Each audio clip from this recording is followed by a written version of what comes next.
ሞልቶልን የምንኖረው ሁሉ ነገር የተሳካልን የጎደለብን መስሎን ነው እንጂ እግዚአብሔር ከኛ ጋር ስላለ ነው። በጉድለት ውስጥ ሙላት፣ በማጣት ውስጥ ማግኘት፣ በመታረዝ ውስጥ መልበስ፣ ባለመብራት ውስጥ መጥገብ፣ ባለመጠጣት ውስጥ መርካት ማን ስላለ ይሞላል። ሰው ተሽጦ እንጀራ የሚበላበት ዘመን ላይ ነው ያለ። የታመመ ሰው ሞተ ብሎ ቪዲዮ ሰርተው ቪው የሚሰበስቡ ሰዎች አሉ። እግዚአብሔር ይማረው ብሎ ቢሰራ ብዙ ሰው አያየው። እኛም የመርዶ ናፋቂዎች ስለሆነ የሚሰራው ፖስተር በጣም የጮኸ ነው።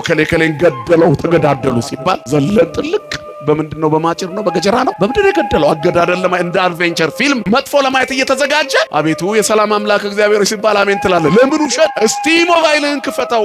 ሪኮመንድድ ፎር ዩ የሚልህ ቪዲዮ ምንህን ነው? ማዕመልህን ነው የሚነግርህ ወይ ዝሙቱን ነው የሚከፍትልህ? መጀመሪያ የሚታየው አመልህ ነው። ዩቲዩብህ ፊት ለፊት ላይ ፍሮንት ላይ የሚለቅብህ ወይ የፖለቲካ ዜና ነው፣ ወይ የግድያ ነው፣ ወይ የዘረኝነት ሚዲያ ነው ምናምን። ቲክቶክንም ስትከፍተው ቀጥታ የሚያሳይ ሰርች ባሩ ላይ የሚያሳይ ማንነትህን ነው። የትኛው ላይ ነው? ከእግዚአብሔር ጋር ነው? ከሰይጣን ጋር? ከወንጌል ጋር ነው? ከወንጀል ጋር? ከዘረኝነት ጋር ነው? ከአንድነት ጋር? አይናችንን ይግለጥልን። አንተ ምስኪኑን ስታሳደድ እግዚአብሔር ሚል ይሄንን ነው። ፍርድ ቤት ክላሰር ይዘሽ ስትሄጂ ጭቁኑን ምስኪኑን ሰው ትንሽ አለኝ ዘመድ አለኝ ብለሽ ለመግፋት ስትሄጂ በተንኮል ስታሚ እኔና ያማሽ ለምን ታሳድጅኛለሽ ይልሻል ክርስቶስ። የላዩን አስቡ፣ አይኖቻችሁን ግለጡ። እግዚአብሔር አይኖቻችንን ይግለጥልን። ስለዚህ ዲያብሎስ ማድባቱ አይቀርም፣ ግን ጠባቂያችን ማን ነው? እይደቅ ዘያቅበክ የሚጠብቅህ አይተኛም።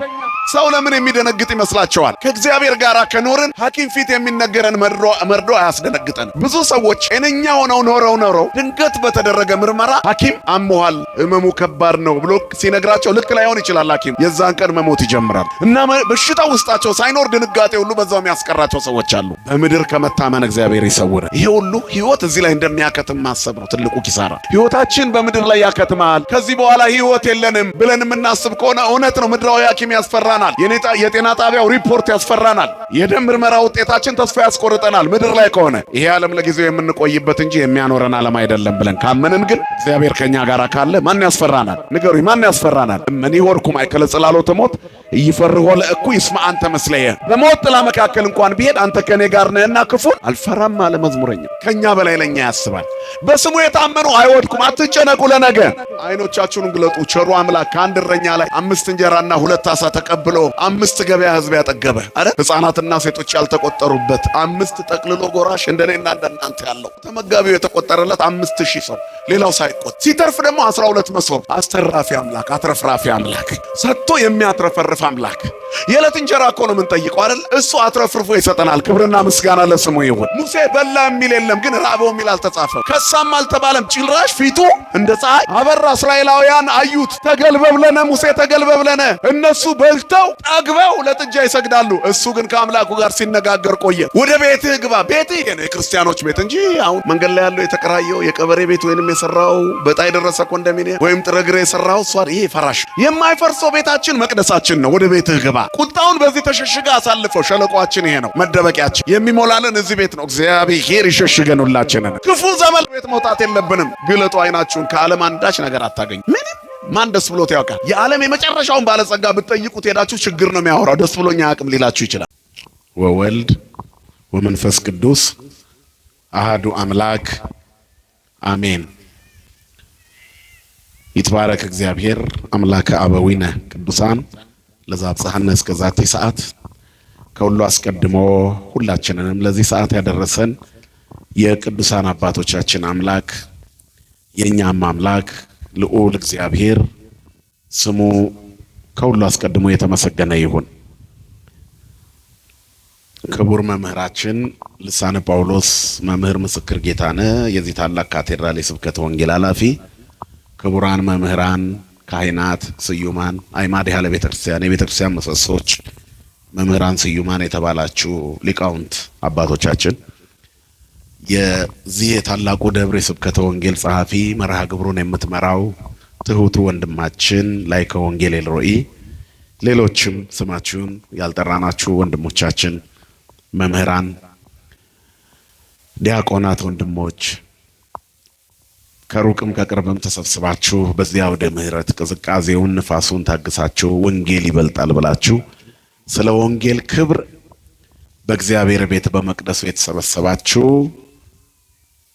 የእመቤታችን የመስቀሉ ስር ስጦታዎች ኦርቶዶክሳውያን ምእመናን ወምእመናት፣ አባቶች፣ እናቶች፣ ወንድሞች፣ እህቶች፣ ሕፃናት፣ እስከ ሞት ድረስ በወደደን በመድኃኒተ ዓለም በኢየሱስ ክርስቶስ እንደምን አመሻችሁ፣ እንደምን ሰነበታችሁ፣ እንደምን ቆያችሁ። ለባህርዮ ሽረት ለመንግስቱ መልፈት የሌለበት የዘመን ዘመናት ባለቤት የጨለማችን ብርሃን የሞታችን ትንሣኤና የትንሣኤያችን በኩር ከሞት ወደ ሕይወት ከርኩሰት ወደ ቅድስና ያሸጋገረን የደከመ ጉልበታችንን በፍቅሩ ያደሰልን ዘወትር የሚራራልን አባት ድካማችንን አይቶ የሚረዳ እስራታችንን የሚፈታ ስብራታችንን ፍቅሩ ሁሉን የሚለውጥ እርሱ ግን የማይለወጥ ክቡር አባት ጋስ ጌታ ከኛ በላይ ለኛ የሚያስብልን መድኃኒተ ዓለም ኢየሱስ ክርስቶስ ስሙ ለዘላለም የተመሰገነ ይሁን።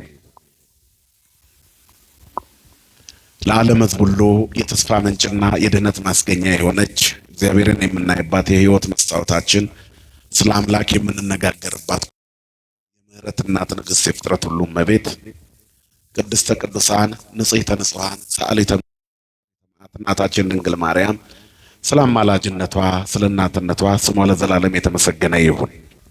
መላእክት፣ ቅዱሳን፣ ጻድቃን፣ ሰማዕታት ሁሉ እንደየክብራቸውና እንደየሞገሳቸው ክብርና ምስጋና ይድረሳቸው። አቤቱ ያዩ ዘንድ ዓይኖቹን ግለጥ። ሁለተኛ ነገሥት ምዕራፍ 6 ቁጥር 18።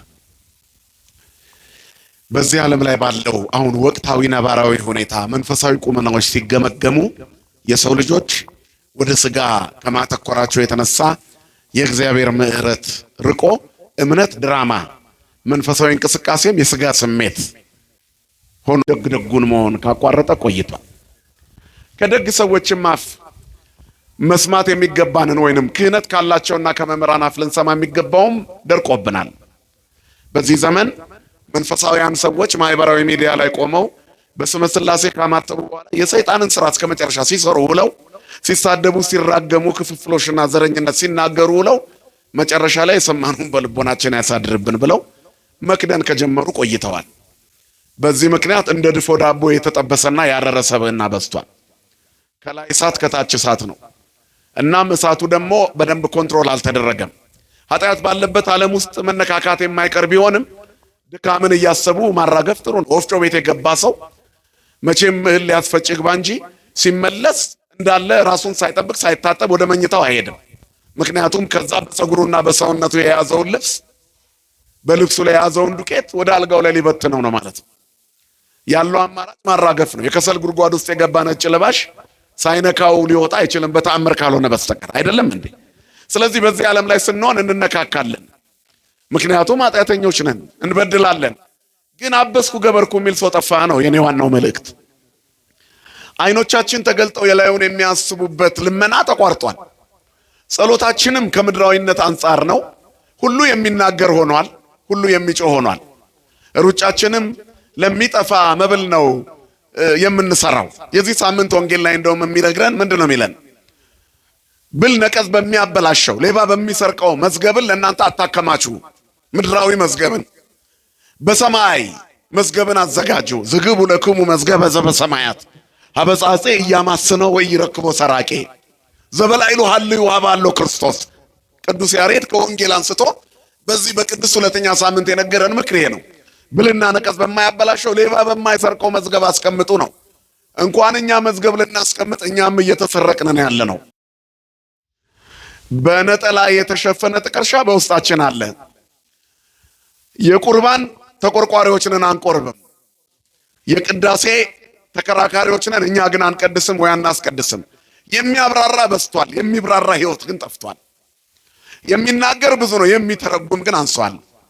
ክርስትና በህይወት ሲተረጎም ነው ደስ የሚለው። ለዚህ ነው ዓመት ሙሉ ቅዳሴው አይቋረጥም፣ ዓመቱን ሙሉ ስብሐተ እግዚአብሔር አይቋረጥም። እንደው ከዚያች ከሕማማት በስተቀር 360ውን ቀናት ቤተክርስቲያን ትቀድሳለች። ማህሌቱም በየበዓላቱ ተቋርጦ አያውቅም። በየገዳማቱ የሰዓታትና አባ ጊዮርጊስ ዘጋስጫ ያን የመሰለ ድንቅ ቃለ እግዚአብሔር ይዘንባል። እነዚህ ሁሉ ግን ለሀገሪቱ ሰላምን አላመጡም። በኑሯችንም ውስጥ አንድ እርምጃ አላራመዱም። ክርስትና በሰማይ የሚያመጣውን ጽድቅ በምድር በረከቱን ማሳየት አለበት። አይደለም እንዴ? በነገራችን በረከት መለመን ኃጢአት አይደለም እኮ። እመሰ ፈቀድክሙ ወሰማይክሙኒ በረከተ ምድር ትበልዑ ነው የሚለው ኢሳይያስ። እሺ ብትሉኝ ለኔም ብትታዘዙ ብትሰሙኝ የምድርን በረከት ትበላላችሁ ይላል። የሰማዩ በረከት መነሻው በምድር ነው። የምድሩ ቅምሻ ነው። ዋናው ማዕድ ያለው በሰማይ ነው። ሀገራችን በሰማይ ነው። የት ነው ሀገራችን? ሰማይ ነው። በምድር ላይ ግን በበረከቱ እንኖራለን፣ በጥላው እንኖራለን። እግዚአብሔር ሳያጎድልብን እኛ ግን ከቅፉ ከጎደልን ቆይተናል። ምድራዊ በረከት ማለት ስለሚበላ እንጀራ ብቻ አይምሰላችሁ። በምድር ላይ ደዌ ሲያስጨንቀን በጸበል ተጠምቀን እንድን የለ እንፈወስ የለ አልትራሳውንድና ኤክስሬይ ፈልጎ ያጣውን በሽታ አንድ ኩባያ የኪዳነ ምሕረት ጸበል ጠርጎ ያወጣው የለ። ሚሊዮን ብር የሚጠይቀው የኩላሊት ፌለሪቲ አንድ ብርጭቆ ጸበል ተበጥብጦ በሚጠጣ እምነት ተመልሶ ይበቅል የፈረሰ ጉበት ይጠገን የለ። የሁሉ የምድር በረከት ነው። የለም እግዚአብሔር በጸበሉ የሚደረገውን ፈውስ የምድር በረከት ነው አለ። በጥምቀት የሚገኘው ልጅነት ግን ለሰማያዊ ጸጋ ራስን ማዘጋጀት ነው አለ። የምስጢራት መግቢያ በሩን ካለፍን በኋላ ለጽድቅ ራሳችንን እያዘጋጀን ስንኖር በዚህ ዓለም ላይ እንነካካለን። ከዛ ደዌ ይዘናል። የኃጢአት ሊሆን ይችላል ደዌው፣ የመቅሰፍት ሊሆን ይችላል። በሚይዘን ደዌ፣ በሚደርስብን ፈተና፣ በሚደርስብን መከራ ውስጥ ሁሉ እግዚአብሔር ከኛ ጋር እንዲሆን ክርስቲያኖች በጸሎት የሚተጉ መሆን አለባቸው።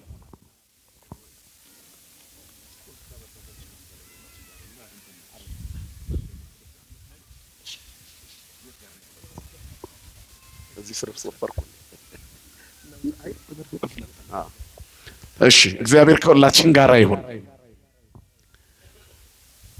እናንተ ጋር ስደርስ ወፈርኩኝ መሰለኝ። እዚህ ላይ ስቆም ንፋሱ ገብቶ ነው መሰለኝ ቁልፉን አጣሁት። መድኃኔዓለም ከሁላችን ጋር ይሁን። መጽሐፍ ወገባችሁ የታጠቀ መብራታችሁ ምን ይላል? የበራ ይሁን ይላል። ቅኖት ወሐቂክሙ የነፍስ ቀበቷችንን አያላላብን መድኃኔዓለም። ስለዚህ ክርስቲያኖች በእያንዳንዱ እንቅስቃሴያቸው ውስጥ የሰማዩን ማሰብ አለባቸው። የእግዚአብሔርን ጸጋ ማየት አለባቸው። ቸርነቱን ማሰብ አለባቸው። ጥበቃውን፣ ረድኤቱን ማሰብ አለባቸው። ቅድስናውን ማሰብ አለባቸው። በሱ እጅ ተደግፈው እንደ መኖር ያለ በረከት የለም። ስለዚህ ክንዱ ይደግፈናል። በብዙ ጥያቄ ውስጥ ነው ያለ ነው። በነገራችን ላይ በዓለም ውስጥ እግዚአብሔር የማያስፈልገው ፍጥረት የለም። የዓለማችን አንደኛ ጀግናም ቢሆን ለጉልበቱ ማን ያስፈልገዋል? የዓለማችን አንደኛ ሐኪም ፈዋሽ እንኳን ቢሆን ለሱ ማን ያስፈልገዋል? እግዚአብሔር። ሐኪሞች ይታመማሉ፣ ጀግኖች ይደክማሉ፣ ጎበዞችም ይፈራሉ፣ ደፋሮችም ይንቀጠቀጣሉ። በሁሉም ነገር ውስጥ ድካም ይፈጠራል። ስለዚህ የሚያበረታ ማን ነው? የማይደክም ብርቱ፣ የማይሸነፍ ኃያል፣ ሁልጊዜ አምላክ፣ የሁልጊዜ ልዑል፣ የሁልጊዜ ንጉሥ ማን ብቻ ነው? ክብርና ምስጋና ለስሙ ይሁን። ስለዚህ እግዚአብሔር ነው ኃይላችን፣ ክብር እግዚአብሔር ነው። ክርስቲያኖች የላዩን ማሰብ አለባቸው። ያ ካልሆነ በህይወት ፈተና በኑሮ ትግል ውስጥ ድንገት እንደነበራለን። ሰው ለምን የሚደነግጥ ይመስላችኋል? ከእግዚአብሔር ጋር ከኖርን ሐኪም ፊት የሚነገረን መርዶ አያስደነግጠንም። ብዙ ሰዎች ጤነኛ ሆነው ኖረው ድንገት በተደረገ ምርመራ ሐኪም አሞሃል፣ ህመሙ ከባድ ነው ብሎ ሲነግራቸው ልክ ላይሆን ይችላል ሐኪሙ። የዛን ቀን መሞት ይጀምራሉ። እና በሽታው ውስጣቸው ሳይኖር ድንጋጤ ሁሉ በዛው የሚያስቀራቸው ሰዎች አሉ። በምድር ከመታመን እግዚአብሔር ይሰውረን። ይሄ ሁሉ ህይወት እዚህ ላይ እንደሚያከትም ማሰብ ነው ትልቁ ኪሳራ። ህይወታችን በምድር ላይ ያከትማል፣ ከዚህ በኋላ ህይወት የለንም ብለን የምናስብ ከሆነ እውነት ነው። ምድራዊ ሐኪም ያስፈራናል። የጤና ጣቢያው ሪፖርት ያስፈራናል።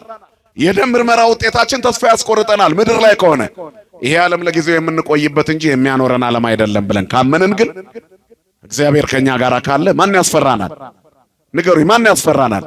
እመኒ ወርኩ ማይከለ ጽላሎተ ሞት ይፈርሆ ለእኩ ይስማ አንተ መስለየ።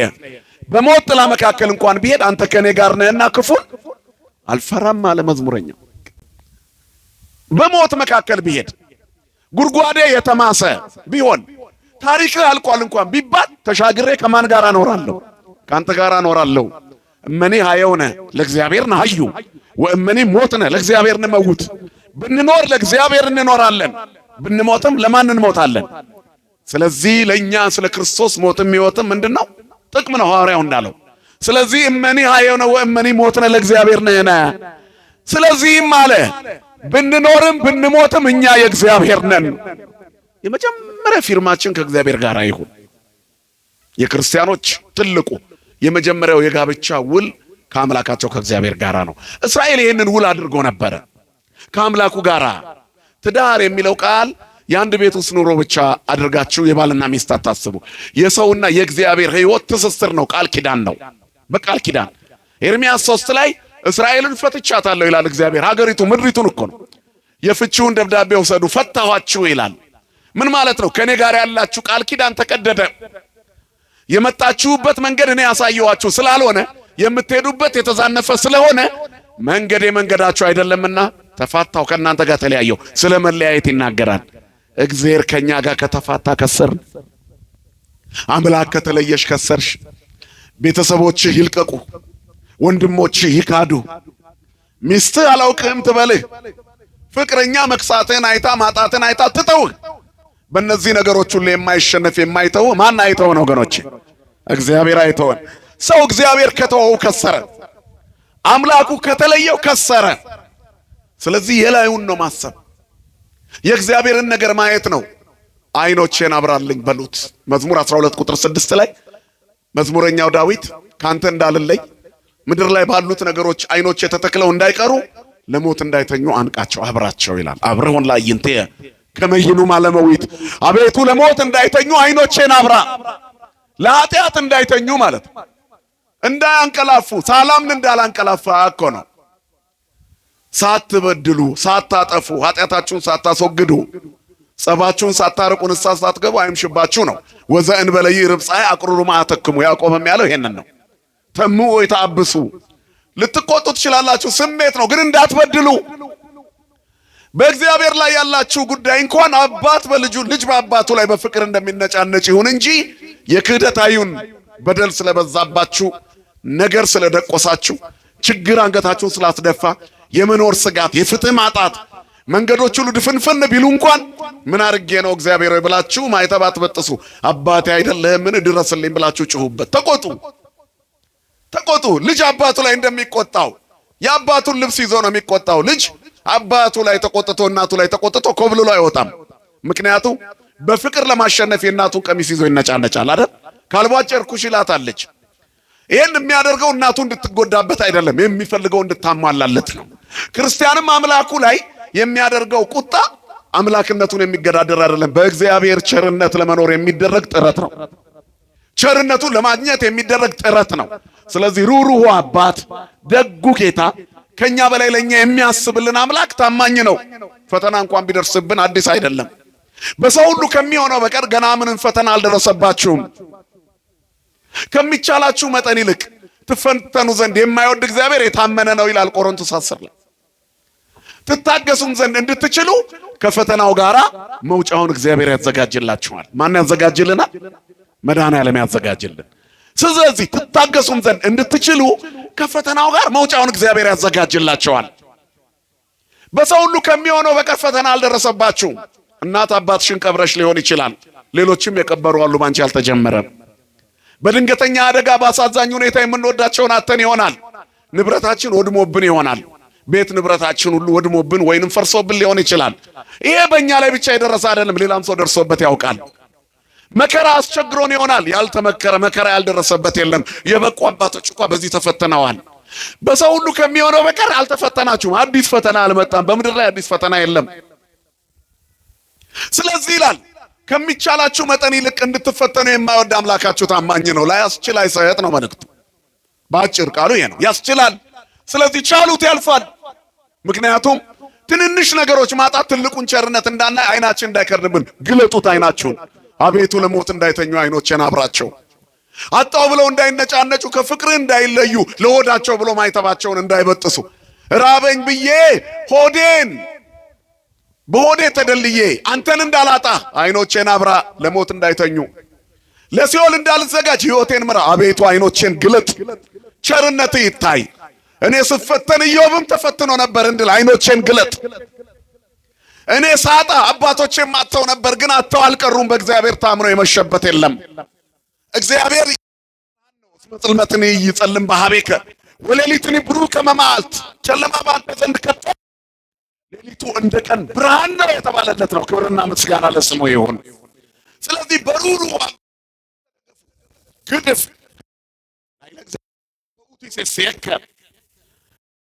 ችግርን ጭንቀትን እግዚአብሔር ላይ ጣለው።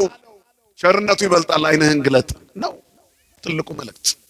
አቤቱ ያዩ ዘንድ ዓይኖቹን ግለጥ። ይህን ጸሎት የጸለየው ሰው ኤልሳ ይባላል። ኤልሳ የስሙ ትርጉም እግዚአብሔር ጠባቂ ነው ማለት ነው። ማን ነው ስምሽ? አልማዝ። ማን ነው ስምህ? ኢዮብ። ቸርነት።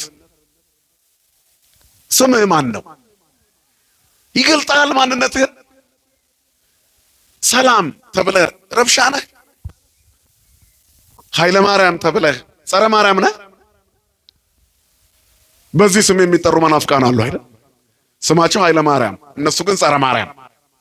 በምንጠራበት ኖረን እናውቃለን። ማን ነው ስምሽ? በሁለተ ማርያምነትሽ ልጅ ሆነሻል። የእመቤቴ ልጅ ትህትና ከቅድስና ጋር የያዘችው እናትሽ ነች። ስሟ የተመሰገነ የሆነ አምላካችን እናት። ማን? ኃይለ ሚካኤል ነህ። እንደ ቅዱስ ሚካኤል ሩሩ ነህ፣ ትሁት ነህ፣ የዋህ ነህ። ዘልማድከ ግብረ ትሕትና የተባለው መልአክ ትመስላለህ። ሚኪ ተብሎ የተቆላመጠው ስምህ ሙሉ ሲሆን የመልአኩን ስም ይይዛል። ሚካኤል ነው። ጆን የተባለው ስምህ ዮሐንስ ነው። ወደ መጥምቁ ብንሄድ እምትውልደ አንስት አልቦ ዘየአብዮ ተብሎ የተነገረለት ነው። ከሴቶች ከተወለዱት የሚተካከለው የለም። ወደ ወልደ ነጎድጓድ ብንሄድ ቁጽረ ገጽ ሆኖ የኖረ ፍቁረ እግዚእ የተባለ ታኦሎጎስ ነባቤ መለኮት የተባለ ስም ነው። የክርስቶስ ነገር በልቡ ለዘላለም የተቀረጸ ዮሐንስ አፂር። የአፂር ስም እንኳን ቢሆን ዮሐንስ አፂር ቢሆን መናኝ ነህ። ደረቅ ጉድጓድ ውሃ የሚሞላ ስመ ማርያም ጠርቶ ባዶውን ደረቁን እንጨት የሚያለመልም ውዳሴ ማርያም ደጋሚ ነህ። ብዙ ቅዱሳን አባቶቻችን አሉ የሚጠሩበት ስም።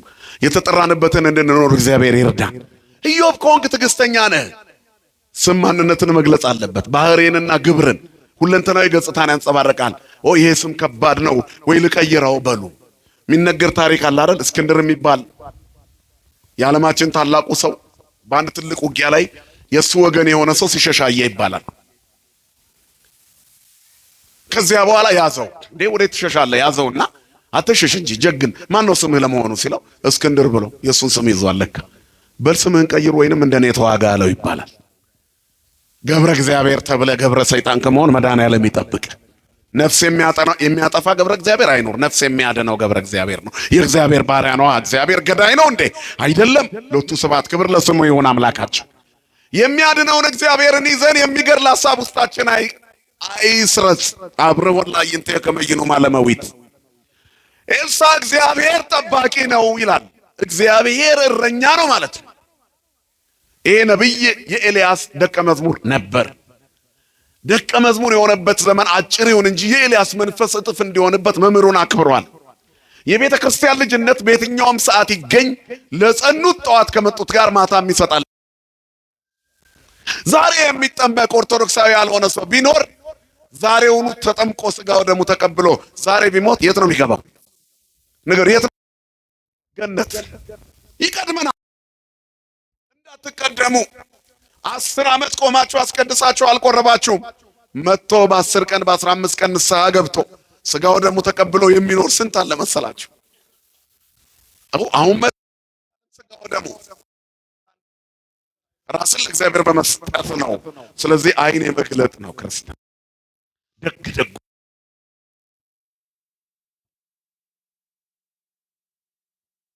ያለ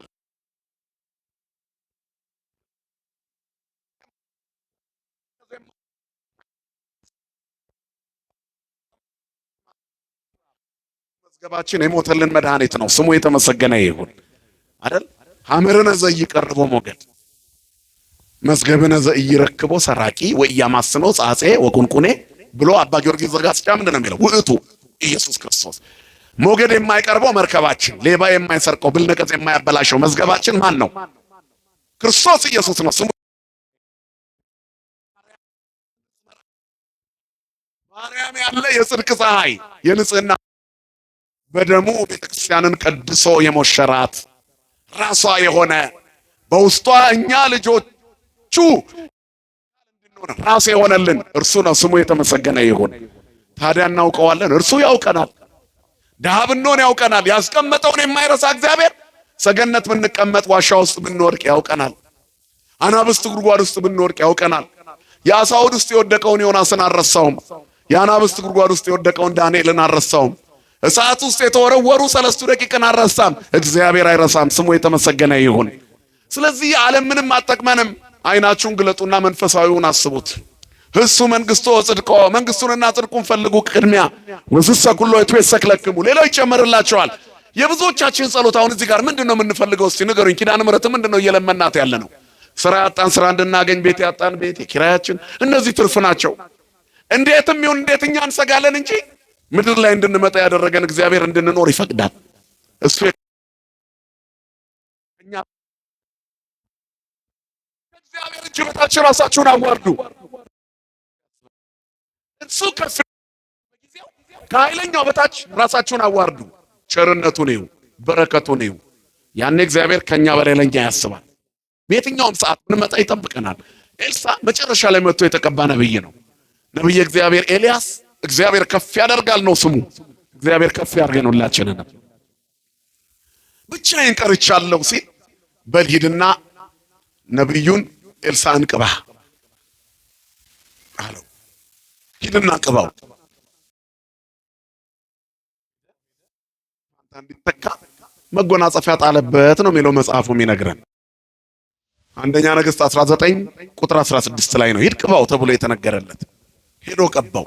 መጎናጸፊያውን ሲጥልበት ኤልሳዕ 12 ጥማድ በሬ ያርስ ነበር። ባለጸጋ ነበር። አያችሁ በዛን ጊዜ የዛ ዘመን ያለው የሀብት መጠን ይሄ ነው። በ12 ጥማድ የሚታረሰው መሬት ምን ያህል ሰፊ እንደሆነ አስቡት። ጎበዝ ገበሬ ነበር፣ ጠንካራ፣ እግዚአብሔር በሰጠው ዝናብ የሚያበቅል በወዙም ይኖር ጥሮ ግሮ በወዙም ይበላ። ከዚያ መጎናጸፊያ ሲያርፍበት ምን ሆነ? ተለወጠ ይላል። ከዛ ስጋዊነቱን በሙሉ ረሳ፣ በሬዎቹን ረሳ። እንደው ቤተሰቦቼን ልሰናበት አለው። እኔ ምን አልኩ? እንደፈለክ አለው። ከጥማዶቹ አንዱን ጥማድ እሱ የሚያርስበትን 2ቱን አረዳቸውና በበሬዎቹ ዕቃ መልሶ ቀቀላቸውና አብልቶ ደግሶ በሉ መሬቱም እርሻውም ያውላችሁ ብሎ ትቶ 10ሩን ጥማድ ትቶላቸው 11ዱን ጥማድ ትቶላቸው 12ኛውን ብቻ አርዶ ትቶት መሬቱን ትቶ ተከተለ። በቃ በእግዚአብሔር መንፈስ መዳሰስ የሥጋን ያስረሳ። ከመጡ የላዩን አስቡ። ከሞት በኋላ ያለውን ሕይወት እዚህ ዓለም ላይ ቢበሉ ቢጠጡ ያው እኮ ነው። ብናገኝ ያው ነው። እንድናገኝ የለፋንለት ስናገኘው ያስጠላናል፣ ወይንም ደግሞ እንከለከለዋለን። በልጅነታችን ጣፋጩን እንመኝ ነበር። ከፍ ስንል ተው ነው። ለምን ተው ነው? ለኑሯችን አደገኛ ስለሆነ አይደል? ለበሽታ ስለሚዳርገን፣ አኗኗራችንን ስለሚያዝ፣ ስኳር አታብዙ፣ ጮማ አታብዙ፣ ጨው አታብዙ መባል ጀመር። ምግብ ያጣፍጣል የተባለውን ተው ነው። እስመ ፄው ያጥዕመሙ ለመባልት አንትሙ ፄው ለምድር አይደል የሚለው መጽሐፍ። እናንተ የምድር ጨው ናችሁ። ጨው ምግብን ያጣፍጣልና ጨው ፄው ለእመለሳ በምን ያጥዕምዎ። ጨው አልጫ ቢሆን በምን ያጣፍጡታል? ድንጋይ ነው ብሎ ይወረውሩታል። የጨው አገልግሎቱ ማጣፈጫ። እሱን እንኳን ዓለም ከለከለችን። ጭካኔውን አያችሁ። የምድር ማጣፈጫውን እንኳን በሽታ ነው ብላ ከለከለችን። ከዚህ ዓለም ምን ያደርግልናል? ለዚህ ነው ሐዋርያው ከዓለም አንዳች አልሻም ማለት። ስለዚህ ማን ይሻለናል? ይሄ ይስታምነው በእግዚአብሔር ነው እምታምነው በጓለማያው። ምድር ላይ ምንም የሚጣፍጥ ነገር የለም። ልንገራችሁ፣ የላዩን አስቡ። አቤቱ አይኖቹን ግለጥ አለ። እውነት ነው። እግዚአብሔር አይኖቻችንን ይግለጥልን። አሁን አይኑን የጨፈነ ሰው በስቷል። ኃጢአት የሚያስብ ስሜታዊ በስቷል። ወንድሙን የሚሸጥ ነፍስ የሚያጠፋ በሬሳ ላይ ተራምዶ የሚዘርፍ ሰው በስቷል። ወንድሙን የሚያስገድል በስቷል። የሚያፈናቅል በስቷል። በዘር የሚቧደን በስቷል። በሰው ነፍስ የሚሸቅጥ በስቷል። ቡድን ፈጥሮ አዘጋጅቶ ሰውን እንዲያጠፋ የሚያሰማራ በስቷል። እነዚህ ሁሉ ያልፋሉ። የላዩን አስቡ። አይኖቻችሁን ግለጡት። የላዩን እንዲያስቡ አይኖቼን አብራ። ለሞት እንዳይተኙ፣ ለዘረኝነት እንዳይተኙ፣ እንዳያንቀላፉ፣ ለኃጢአት እንዳይተኙ፣ ንስሐ ሳልገባ እንዳልሞት አይኖቼን አብራ። እግዚአብሔር ፍጻሜያችንን ያሳምርልን። ትልቁ ጸሎት ይሄ ነው። ምክንያቱም እግዚአብሔር ሲነካን ነው የምንቀየረው። ነብዩ እግዚአብሔር ሲነካው ተቀየረ። ማን? ኤልያስ ሲነካው፣ ከዚያ ተከተለው። እግዚአብሔር ስጋዊነታችንን ትተን ያንንም ኤልሳ አልጎደለበትም። 12 ጥማድ በላይ ጥሎ ስለሄደ በቀርሜሎስ ተራራ ላይ ተቀምጦ በበረከት ይኖር ነበር። የገባበት ቤት በረከት የሞላበት ነበር። ብትሰራ ብትደክም ለመብላት ለመጠጣት አይደል? አንድ ቀን ነብዩ ተራበ ተብሎ አልተጻፈም። ጻድቅ እሰ ዘይትቀደፍ ኢርኤኩ ወዘርኡኒ ኢይጼነስክለ። ጻድቅ ሲጣል ዘሩም ማጥቶ እህል ሲለምን አላየውም። ጻድቅ አይጣልም፣ ክርስቲያን አይጣልም፣ ባለማይተብ አይጣልም፣ አጥቶ አይለምንም እህል። እግዚአብሔር የፍቅር አምላክ ነው፣ ስሙ የተመሰገነ ይሁን። ከኛ በላይ ለኛ ያስባል። በስሙ የታመኑ አይወድቁም። አትጨነቁ ለነገ። አይኖቻችሁን ግለጡ። ቸሩ አምላክ ከአንድ እረኛ ላይ 5 እንጀራና 2 ዓሣ ተቀብሎ 5 ገበያ ሕዝብ ያጠገበ አይደል? ሕፃናትና ሴቶች ያልተቆጠሩበት 5 ጠቅልሎ ጎራሽ እንደኔና እንደናንተ ያለው ጥሩ ተመጋቢው የተቆጠረለት 5000 ሰው ሌላው ሳይቆጠር ሲተርፍ ደግሞ 12 መሶብ። አስተራፊ አምላክ፣ አትረፍራፊ አምላክ፣ ሰጥቶ የሚያትረፈርፍ አምላክ። የዕለት እንጀራ እኮ ነው የምንጠይቀው አይደል? እሱ አትረፍርፎ ይሰጠናል። ክብርና ምስጋና ለስሙ ይሁን። የዕለት እንጠይቀዋለን፣ የዕድሜ ልክ ይሰጠናል። ሩሩህ አባት ነው። እመሰ ፈቀድኩሙ ወሰማይክሙኒ በረከተ ምድር ትበልዑ።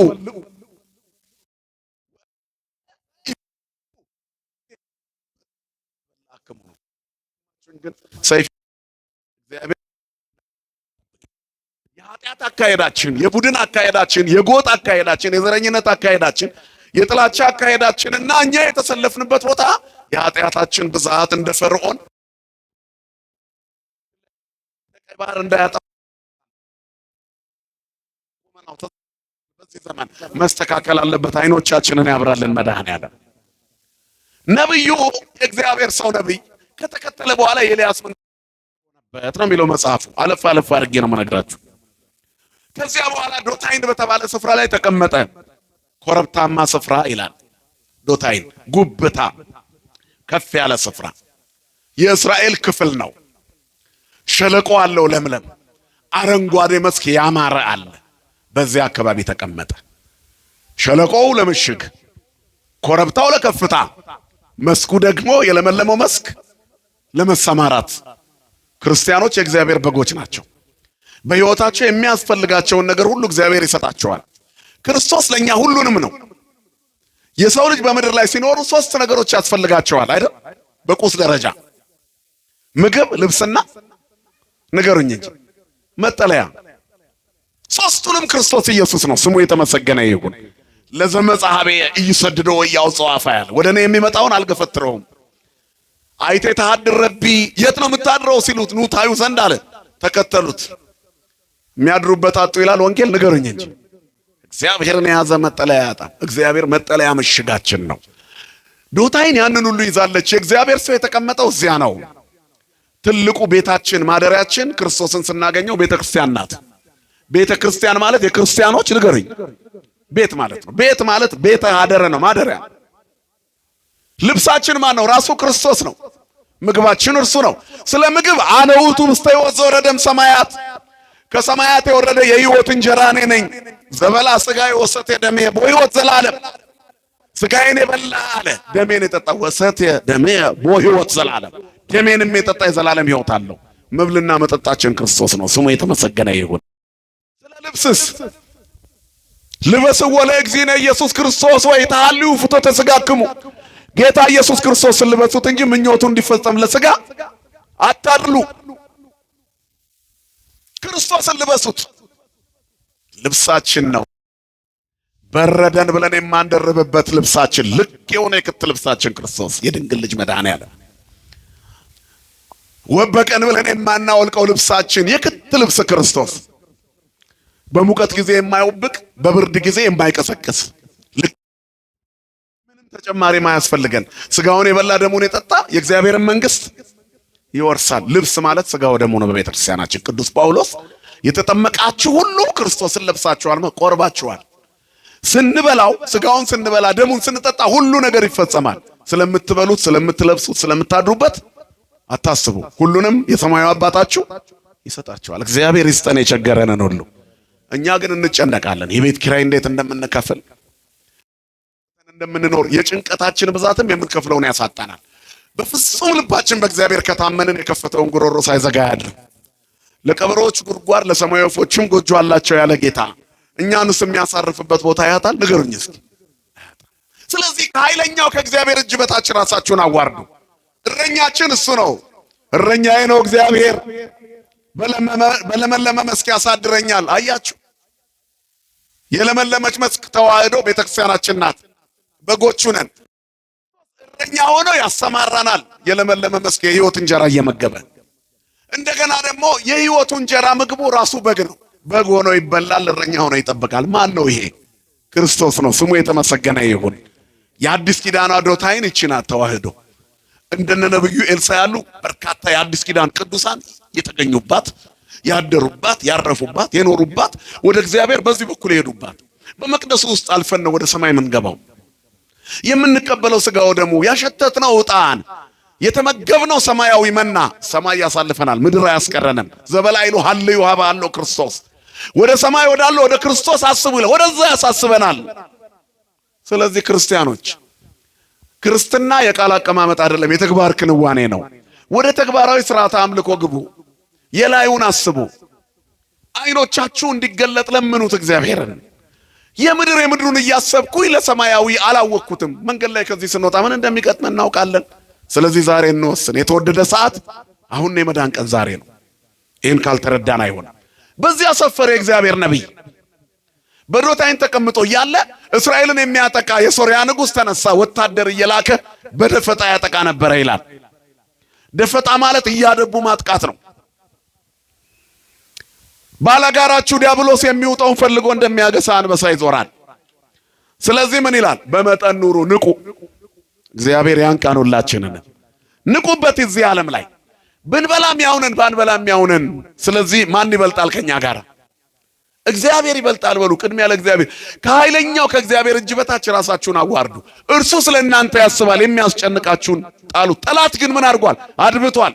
ምቹ ጊዜ እየጠበቀ የሶርያ ንጉሥ ሰራዊት ልኮ አድብተው በእስራኤል ምድር ላይ አድብተው ንጉሡ የሚመላለሱበት መንገድ ላይ ሊገርሉት ይጠብቁታል።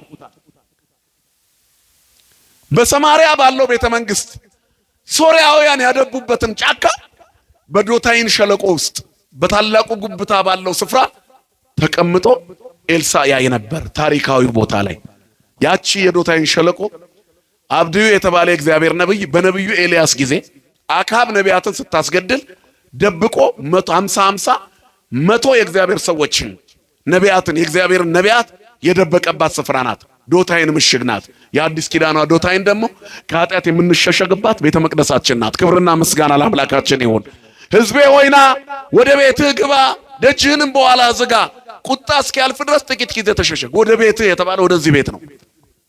የኮሮና ሰሞን ሕዝቤ ሆይና የሚለውን ሰው በየቤቱ ኳረንቲን እንዲዘጋ ወደ ቤትህ ግባ ይላል እያሉ የግል ቤታቸው አድርገውት ነበር ተርጓሚዎቹ። ወደ ቤትህ ግባ። ቤትህ ይሄ ነው የክርስቲያኖች ቤት እንጂ አሁን መንገድ ላይ ያለው የተከራየው የቀበሬ ቤት ወይንም የሰራው በጣ የደረሰ ኮንዶሚኒየም ወይም ጥረግሬ የሰራው እሷ ይሄ ፈራሽ ነው። የማይፈርሰው ቤታችን መቅደሳችን ነው። ወደ ቤትህ ግባ። ቁጣውን በዚህ ተሸሽጋ አሳልፈው። ሸለቆአችን ይሄ ነው፣ መደበቂያችን የሚሞላልን እዚህ ቤት ነው። እግዚአብሔር ይሸሽገን ሁላችንን። ክፉ ዘመን እግዚአብሔር ቤት መውጣት የለብንም። ግለጡ አይናችሁን፣ ከዓለም አንዳች ነገር አታገኙ። ምንም ማን ደስ ብሎት ያውቃል? የዓለም የመጨረሻውን ባለጸጋ ብትጠይቁት ሄዳችሁ ችግር ነው የሚያወራው። ደስ ብሎኛ አቅም ሊላችሁ ይችላል። በአንድ ቦታ ላይ አንድ የስነ ምንድነው ሳይካትሪስት ነበር። በጣም የተጨናነቁ ሰዎችን የሚያማክር በሀገራችን ትክክል የነሳህ አባት ነው። ክብሩን የጠበቀ የእግዚአብሔርን ቃል በደንብ የጠነቀቀ ንስሐ ልጆቹን ፕሮግራም ይዞ የሚያስተምር ከሆነ ከሱ በላይ ሳይካትሪስት የለም። ተስፋ እንዳይቆርጡ ልጆቹን በደንብ የሚያሰለጥን መንፈሳዊ የቅዱሳት መጻሕፍትን ታሪክ እየተረከ የሚያስተምር ትክክለኛው እሱ ነው። አይምሮአችን እንዳይበላሽ እንደ ችግራችንና እንዳኗኗራችን ያለ ምቾት እንደመመላለሳችን በየቀኑ ጭንቀት እንደመብዛቱ ቢሆን ኖሮ እብድ በበዛ ነበር አገሪቱ ላይ። በፍላጎት ያበዱ ሰዎች ይኖራሉ እንጂ እግዚአብሔር ትቶኛል ብለው የሚያብዱ ሰዎች አሁን የሉ። ማን ይመስገን። ክብርና ምስጋና ለስሙ ይሁን። የሚጠብቀን አይተኛማ። እይዴቅ ዘያ ያቀበቅ ጥበቃው ባይሆን ማን አለ? አሁን ደስ ብሎን ነው ወደ ቤት የምንሄደው። ምን ይጠብቀን ይሆን? ሰይጣን በየቦታው ተሰማርቷል። ያን ሁሉ ግን እናርፈዋለን። ማን ስላለ ከኛ ጋር? እንደዚህ ነው። መንገድን ያሰምርልሃል። ሕግ ለእግሬ መብራት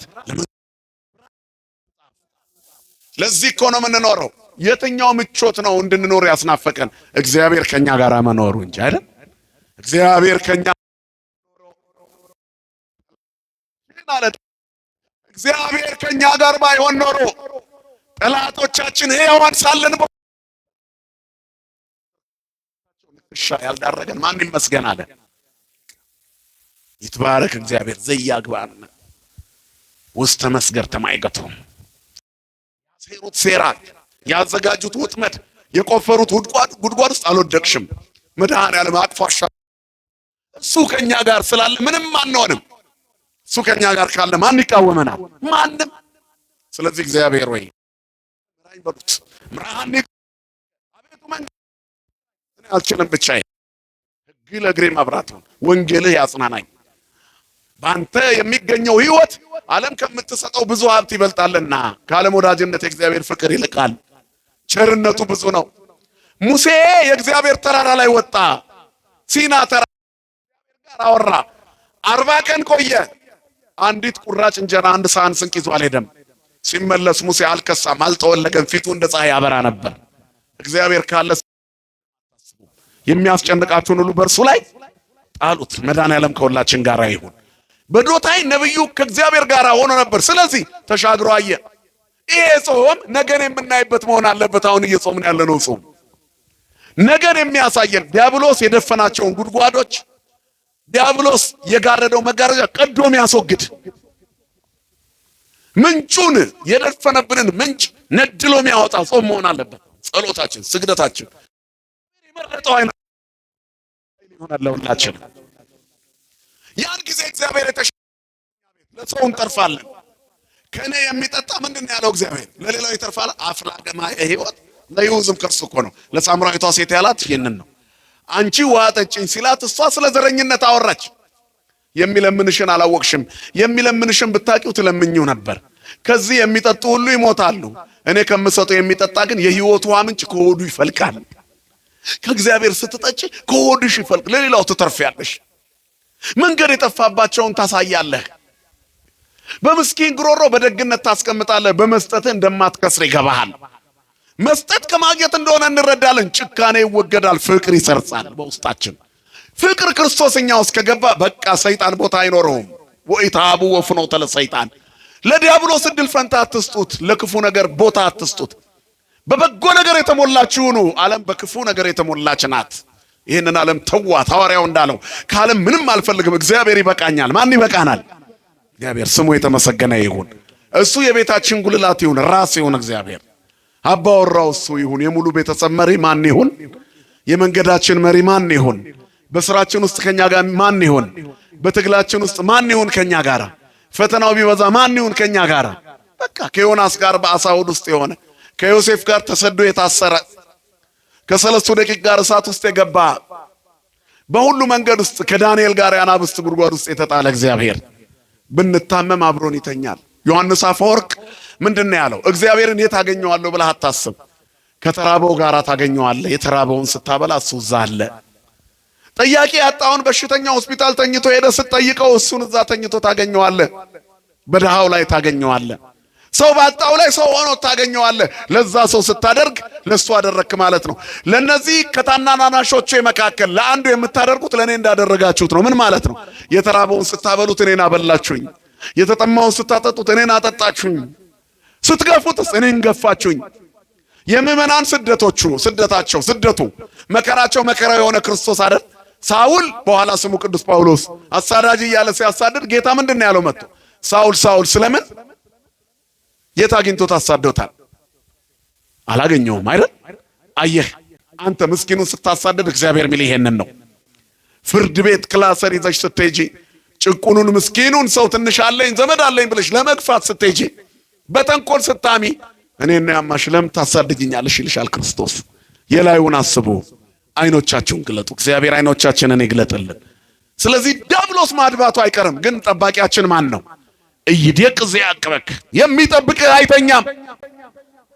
ሰይጣን እያደባ ጠላታችሁ የሚውጠውን ፈልጎ እንደሚያገሳ አንበሳ ይዞራል። ግን የሚጠብቅህ አይተኛም፣ የሚጠብቅሽ አይተኛም፣ አያንቀላፋም። ናሁ ይደቅሶ ይነውም ዘያዕቆብ ለእስራኤል እስራኤልን የሚጠብቅ አለ። እስራኤል የሚለው ቃል እስራኤል ዘሥጋ ነበር። አሁን እስራኤል ዘነፍስ እኛን ነው። ተዋህዶን የሚጠብቅ አይተኛም፣ አያንቀላፋም። ስንት መከራ አሳለፈች ኦርቶዶክሳዊት ተዋህዶ ቤተክርስቲያን። የገዛ ልጆቹ አንዳንዴ ነቀርሳ ይሆኑባታል፣ ኩፍ ካንሰር ይሆኑባታል። ይሄ ሁሉ እየተነቃቀለ ይወገዳል። ከውጪ ሌላ ድንጋይ ይወረወርባታል። እሷ ላይ ማያገሳ የለም። በቃ ፎሎወር ያጣ የሚዲያ ሰው የተረሳ ሁሉ እንዲታወስ ብቅ ብሎ ኦርቶዶክስን መስደብ ይጀምራል። እኛም መልስ እንሰጣለን ብለን እናፈምሰዋለን። ሰው መነሻ ሆናለች፣ እንደ ክሪክ ማንሻ ሆናለች። የወደቀውን ማንሻ እነሱም ተመልሰው ይፈጠፈጣሉ። አብዮ ተላለ ከማ ገባታ አይክሙ ክፉን አትከተሉት፣ ቁርጣችሁ ጣሉት። እግዚአብሔር ክፉን ከኛ ላይ ያስወግድልን። ሁሉም ያላቅባታል፣ ግን የሚጠብቃት አይተኛም ተዋህዶን። ስለዚህ አሸንፋውንም አለች። በእሳት ነዳ ተሻግራለች። ድንጋይ ተወርውሮባታለች።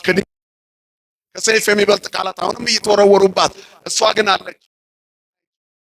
ፌለሪቲን ተረት እያረገች በአንድ ኩባያ ጸበል የሚሊዮን ብር ሕክምና እየሰጠች ተዋህዶአለች። ክብርና ምስጋና ለአምላካችን ይሁን።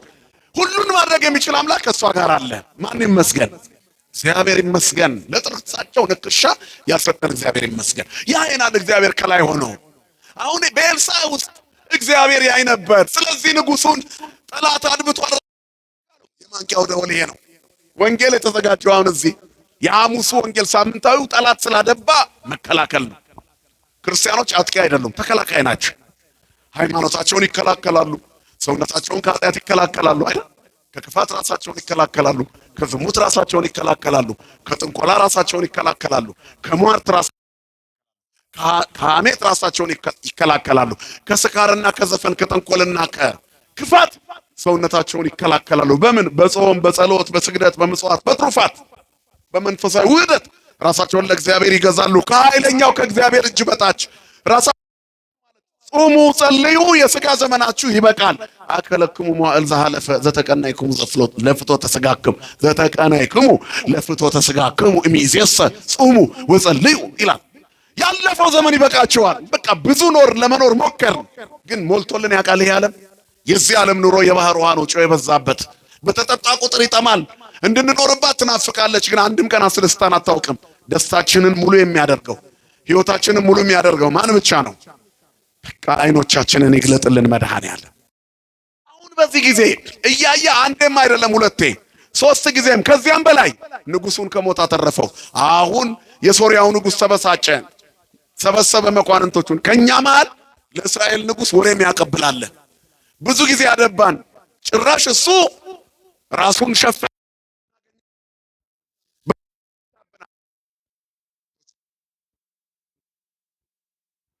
ንጉሥ ሆይ አንተ የምትሰራውን በእልፍኝ ሆነ የምትናገረውን በነብይ ኤልሳዕ ለእስራኤል የዲያብሎስን ሴራ ማወቅ ስነ ምግባር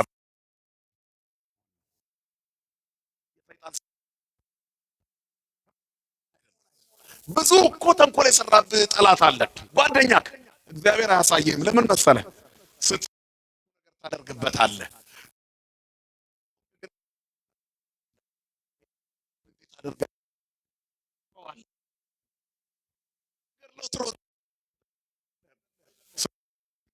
ጓደኛ ተነዳድፎ ከመኖር መድኃኔዓለም ይጠብቀን። እግዚአብሔር ጠላቶቻችንን አሳልፈው የሚሰጠን። ሳኦል ጦር ይወረውርበት ነበር ንጉሥ ዳዊት ላይ እንዲወገድ ምን ያደርግ ነበር? አይመልሰው። ጦሩ ዳዊትን ሳኦልን ያገኘዋል። ከዛ ከሳኦል ላይ ምስጋና ለአምላካችን ይሁን። የአቡነ ዘበሰማያት እንጂ ጠላቶች ሳችኋለን። የእነሱን ጦር መልሰን አንወረውርም። ምክንያቱም እኛ የማንን? የክርስቶስ ሁሉ ይላል ሐዋርያው። ስጋን ያደረጉት ክፋትን ያስወገዱ ሰዎች እግዚአብሔር ናቸው። ለፈቃደ ሥጋ የተጣለ ለመንፈሳዊ አገልግሎትና ለክብር ተልእኮ ያላቸው የእግዚአብሔር ሰዎች ናቸው። አይኖቻቸው የተገለጠ እግዚአብሔር የውስጥ አይኖቻችንን ያበራልን። ስለዚህ ክርስቲያኖች በበጎ ነገር የተሞሉ መሆን አለባቸው። ያን ጊዜ ያደባውን ጠላት እግዚአብሔር ያሳያል። ሰይጣን ሁል ጊዜ ይጠብቃል። የሚውጣውን ፈልጎ እንደሚያገሳ አንበሳ ይዞራል። ምቹ ጊዜ ይሻል ነው። ጠላት አድብቷል።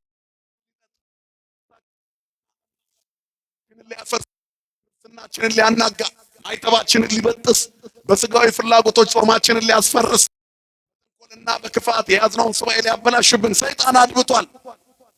አድብቶ ነው የሚያጠቃው። ስለዚህ ንቁበት። ምዕራፍ 5 ቁጥር 8 ምቹ ጊዜ ይጠብቃል። ይሁዳ አምላኩን ክርስቶስን ለመሸጥ ምን ይሻ ነበር ይላል። ምቹ ጊዜ ሲያገኝ ምን አደረገ? አምላኩን ሸጠው። ግን አተረፈ? ከሰረ ወይ ለገ ሞቱ ነፍሳት ከሲኦል ከወጡ በኋላ ነው የተከናወነው አይደል? አስተምህሮ ተሰቃይቶ ነው የሞተው። ዛፏ ራሷ አፍ አውጥታ እስክትነግረው እንደ በለዓም አህያ እንደ ቢታንያ ድንጋዮች ነፍስህ ይሁዳ ከመሁ ከጴጥሮስ እንደሆን ንስሐ ግባ በዛፍ አስመክሮታል። የቤተክርስቲያናችን ትርጓሜ እንደሚነግረን እምቢ አለ። አየሩ ምድሩ ሰማዩ ይመክረናል፣ አንሰማማል። ይሁን አልሰማማል። ሲያጋድሉ የነበሩ ክፋት ሲዘሩ የነበሩ ዓመታት ውስጥ እንኳን ራናሉም ከፊታችን ገባታ አይከው ስላጣቸው እግዚአብሔር ይሰራል። በቀልና ፍርድ እሱ ነው ስሙ። ነገም ብዙ ነገር ይሰራል እግዚአብሔር፣ እኛ ስለማናስታውስ ነው እንጂ። ሌላውን ተውት። እንደ ሁሉ በሩ ዘግቶ መቅደስ የናፈቀው ጊዜ ትላንት ኮሮና እሱን እንኳን ረስተነዋል እኮ። ድጋሚ ይምጣ እንዴ? መቅደሱን አፈቀኝ እንዳላልን አሁን አይመቸንም መምጣት። ሰዎች ለኃጢአት መንገድ ላይ ጠበቁት። ወደ ገሊላ ሲሄድ በሰማርያ በኩል ሊያልፍ ግድ ሆነበት።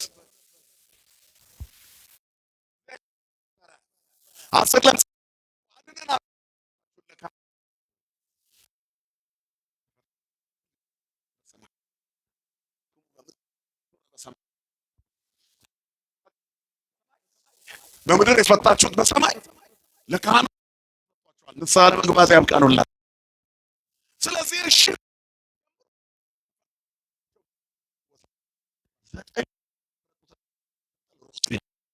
ስንፈወስ ወደ ኃጢአት ከመሮጥ እግዚአብሔር ይሰውራል። አንዱ ብቻ መጣ።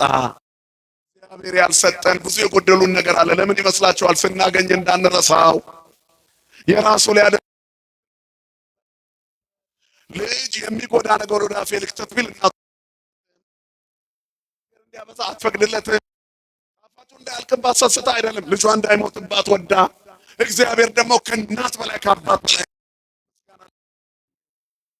ከለለኛ ነው። የሚሰጠንም መያዝ እስክንችል ነው። እጆቻችን ለመቀበል ዝግጁ ሰጪ ነው። ያለ መንፈቅ ለጋስ ያመቅ ነው። አይሰስትም። ያልቅበት ነው። እግዚአብሔር ሁሉ በእጁ ምን ይጎድልበታል? ክብርና ምስጋና ለስሙ ይሁን። ነገር ግን የኛ እጁን ፊት ነው ያፈሳል። ላይ ያስቀምጥም እኛንም ይዞን ይጠፋላ። እግዚአብሔር በፈቃዳችን ውስጥ ብንሆንም ፈቃዳችንን ሳይነጥቅ ግን በልካችን እንዳንጠፋበት ቆጥቦ ይሰጠናል። ሰስቶ አይደለም፣ እኛ እንዳንጠፋበት። ስለዚህ ጌታ ሆይ አንተን ከሚያጠፋ አንተን ከሚያሳጣኝ ነገር ማለት ያብቃ። አይነ ያየነውን ሁሉ ስጠኝ ከማለት የሚገባኝ ከሆነ ስጠኝ። ያንተ የኔ ግን አይሁን። መድኃኒዓለም በዚህ ጊዜ ሁሉን ማየት የሚችለው እግዚአብሔር ለነብዩ እንደገና ነገሩት። በቃ ሰው የእግዚአብሔር ሰው ሲሆን ሁሉን ያያል ያልኳችሁ ይሄ ነው። ያደባውን የምትሰራውን ተንኮል ያየዋል። ማን ነው ስሙ? ነብዩ ኤልሳ ይባላል። የት ነው ያለው? በዶታይን ሂዱና አምጡልኝ አለ። የኤልሳ ሎሌ አገልጋዩ ብላቴናው ወደ ውጭ ወጣ ብሎ ሲቆም በሶሪያ ወታደር ተከባለች ዶታይን ዙሪያው ኤልሳን ለመያዝ መር ወዮ ወዮ ጌታዬ ሆይ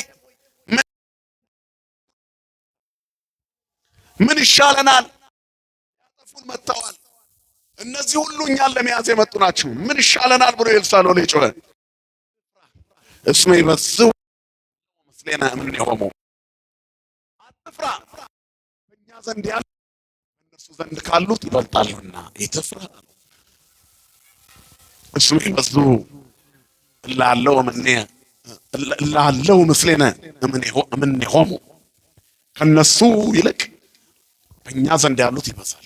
በቃ ይሄንን በሉ እላለው እስመ ይበዙ እላለው ምስሌነ ከነሱ ከአሳዳጆቻችን ይልቅ በእኛ ዘንድ ያለው ማን ይበልጣል?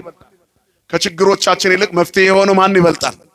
ከረሃባችን ይልቅ የህይወት እንጀራ የሆነው ይልቅ የበረከታችን ምንጭ ማን ይበልጣል? ዓለም ብታስረን መፈታታችን ኃይላችን የሆነ ማን ይበልጣል? ከደዌያችን ይልቅ መድኃኒት የሆነ ማን ይበልጣል? ለሰው የማይቻል ለማን ይቻላል? ክብርና ምስጋና ለስሙ ይሁን። አይኖቻችሁን ግለጡ። ይህንን ያየው ነብዩ ነው። ነብዩ አይቶ ነበር። ስለዚህ ከዛ ምን አለ? አቤቱ ያዩ ዘንድ አይኖቹን ግለጥ አለው። በእኛ ዘንድ ያሉት ይበልጣሉ። እኛ ዘንድ ያለው እግዚአብሔር ይበልጣል። ከዛም በኋላ እግዚአብሔር ይላል የነብዩን ሎሌ አይን ገለጠለት። የሎሌውም አይኖች ሲገለጡ እንደ ነብዩ ማየት ጀመረ። ድንግል ማርያም በአማላጅነቷ ያየችውን ታሳየን። የልጇን በረከት እንድናይ አይኖቻችንን ታብራለን። መጥምቀ መለኮት ቅዱስ ዮሐንስ አይኖቻችንን ያብራለን። አባቱ ዘካርያስ የኔና የናንተን አይን ያብራለን።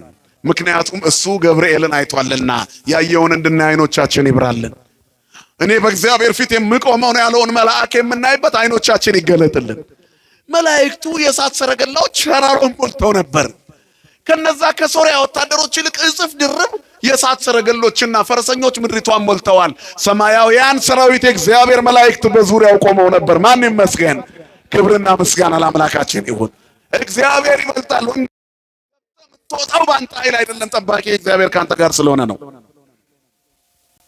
ሞልቶልን የምንኖረው ሁሉ ነገር የተሳካልን የጎደለብን መስሎን ነው እንጂ እግዚአብሔር ከኛ ጋር ስላለ ነው። በጉድለት ውስጥ ሙላት፣ በማጣት ውስጥ ማግኘት፣ በመታረዝ ውስጥ መልበስ፣ ባለመብራት ውስጥ መጥገብ፣ ባለመጠጣት ውስጥ መርካት ማን ስላለ ይሞላል። ሙሴ በላ የሚል የለም ግን ራበው የሚል አልተጻፈም። ከሳም አልተባለም። ጭራሽ ፊቱ እንደ ፀሐይ አበራ። እስራኤላውያን አዩት። ተገልበብለነ ሙሴ ተገልበብለነ። እነሱ በልተው ጠግበው ለጥጃ ይሰግዳሉ። እሱ ግን ከአምላኩ ጋር ሲነጋገር ቆየ። ሙሴ የምስክሩ ታቦት ያለበት ደብተራ ኦሪት፣ ያቺ ኦሪቷ ድንኳን የመጀመሪያዋ መቅደስ ውስጥ ገብቶ ሲወጣ ፊቱን ይሸፍን ነበር፣ የፊቱ ቁርበት። ምክንያቱም ፊቱ እንደ ፀሐይ ስለሚያበራ እስራኤል ማየት ያቅታቸው ነበር።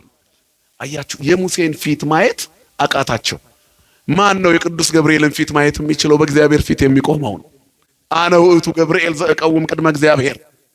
አያችሁ፣ ዘካርያስ ግን አየው ገብርኤልን። ንጽህና ያሳያል። እግዚአብሔር ንጹሃን ያደርገን። አይኖቻችን ሲገለጥ እናያለን። አይኖቹን ግለጥለት ይህ ከዛ እግዚአብሔር የገብርኤልን አማላጅነት እንድናምን ያሳየን ለሁላችን። የኤልሳዕ ነብዩ እግዚአብሔር ኤልሳዕን አይኖቹን ግለጥ። ሌላውን ተውት፣ እንደው ነቢያቱን እንኳን ባየን ቅዱሳኑን ባየን እናያለን እኮ።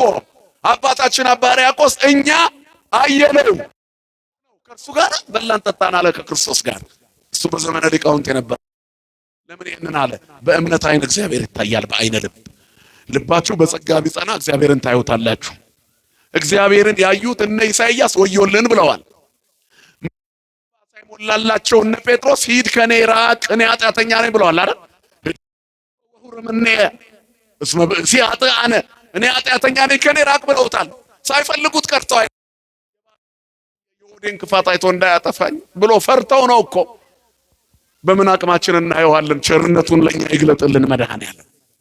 እኔና እናንተ ገና ብዙ ሙግት ውስጥ ነው ያለነው። አያችሁ፣ አይን የሚገልጥ እግዚአብሔር ሰው አለ። ኤልሳዕ አይኖቹን ግለጥ። ዛሬም ቅዱስ ገብርኤል አይናችን እንዲገለጥልን ያማልደን። ከዛ በኋላ እሱን እናያለን።